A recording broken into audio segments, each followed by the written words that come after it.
Hi, my name is Megan English, and this is my story. I didn't grow up in or around the church. My parents weren't church goers, so I didn't really know that following Christ was even an option. I was just living this secular lifestyle. When I was 18, I was living with my boyfriend at the time. We were pretty serious. We were gonna get married. He committed suicide in our home when I was 18. And then I lost my uncle in 2020. I think when you live a secular life like that and you don't know anything else, the tools you have to deal with loss are not adequate. So I started drinking a lot and started taking Adderall. I was taking at least 12 times what I was prescribed. I would drink a lot at night and take Adderall during the day to stay awake and pretend to be a person. And then in 2022, my grandma died and I got divorced. That's really kind of when I fell down hard into the path of addiction. One of my friends left a book on my counter, just a super simple act. It's called An Anchor for Your Soul. And as soon as I saw it, I'm like, ugh, so annoyed. Like, I'm not gonna read that book. Why would you even leave that here? But he had kind of brought it up as the weeks passed, and I was like, okay, I'll just read it to appease him and make him happy. And so he stops talking about it. And it was reading that book that really changed things for me.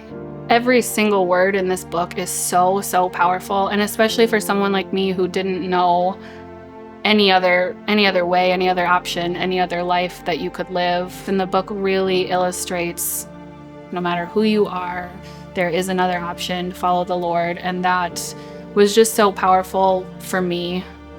Every word moved me, and I was probably sobbing the whole time I was reading the book, but it still wasn't enough for me to think like right then and there, I am gonna reach for him, I'm gonna reach for salvation. It wasn't enough because I still very much wanted to live the way I wanted to live, my will, my way, and I wasn't ready to give that up yet. And I kind of sat on it for a couple weeks and just revisited all the words in my head.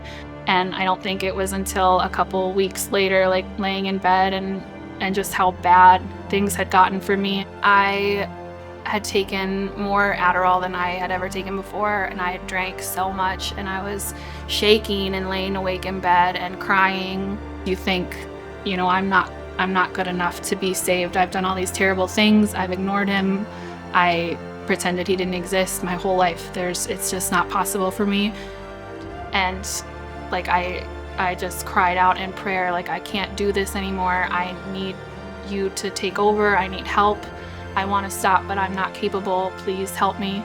And my hands were raised and my eyes were closed, and I was just overwhelmed with fear, like the kind of fear that paralyzes you.